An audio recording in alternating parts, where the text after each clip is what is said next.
Hello and welcome. I'm George Eliason. A few days ago, Newsweek came out with an article headlining Zelenskyy says harsh winter will determine the fate of Ukrainian independence. And it began with Russia began its war of aggression in Ukraine during the late winter earlier this year. And now Ukraine President Vladimir Zelenskyy says his country's fate lies upon what happens during the next harsh winter months. In his nightly address, he said, the 3 hard winter months will ultimately decide Ukraine's future after more than 30 years of independence from the communist grip of the now defunct USSR. Well, congratulations, Vladimir. You finally realized that you've been out of the grip of the USSR for 30 years. And in fact, that makes you responsible for what's going on in Ukraine. Now, during those late winter months that you were talking about earlier this year, I wrote an article in January detailing how your country slid into this position because of your policies. You didn't purchase gas and you were stuck. And because you didn't do this and you pushed to make sure it could never be done, you drove your country into the mud. Ukrainian businesses would be defunct. There would be nothing left. And a new buying spree among the oligarchs would be happening if Zelenskyy didn't push to start this war. And he, in fact, happened. They were planning on a big cleansing. Now, the term for it is called pogrom. And Zelenskyy was going to send hundreds of thousands of his Ukrainian soldiers into Lugansk and Donetsk, and quite frankly, just murder the civilians. As long as they could get it done quick, the West said, well, we'll be able to write the history. And it was based on the fact that they do it quick and it doesn't become a dragged out thing that involves the Russians. Because Vladimir Putin was made aware of this, he had to preempt it.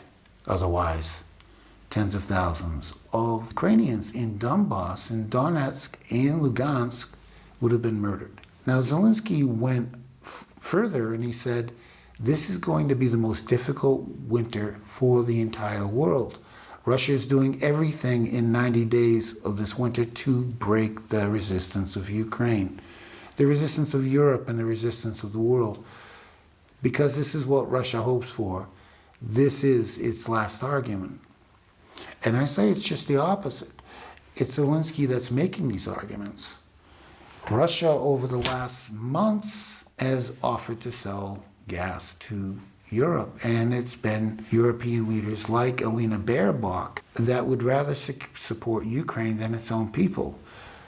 Buying gas to secure your own economy and the well-being of your people is a different issue than the weapons that you're providing to Ukraine. At least in the Russian view it is. Because if it wasn't, it would be Alina Baerbock begging Russia for this gas and Russia saying, "Niet." But that isn't what's happening. And all of that, in terms of a reaction from Germany, started when? November 2021, long before this was even a question. Long before anybody thought that this was going to happen. Long before we got here. In November 2021, Zelenskyy's Ukraine knew that they were collapsing. And his only option left was to go forward in a war that he had been begging Biden to get behind him since the spring of 2021. That's what makes his position on this so incredible. Zelenskyy isn't even trying to do anything for his own country. Now, electricity to our neighbors, which helps replace dirty Russian energy resources. And we can easily increase exports to at least 2.5 gigawatts. Well, if this is the case, why is Ukraine suffering? Why isn't he providing for his own people? Why, Volodymyr Zelenskyy, are you making your own people suffer?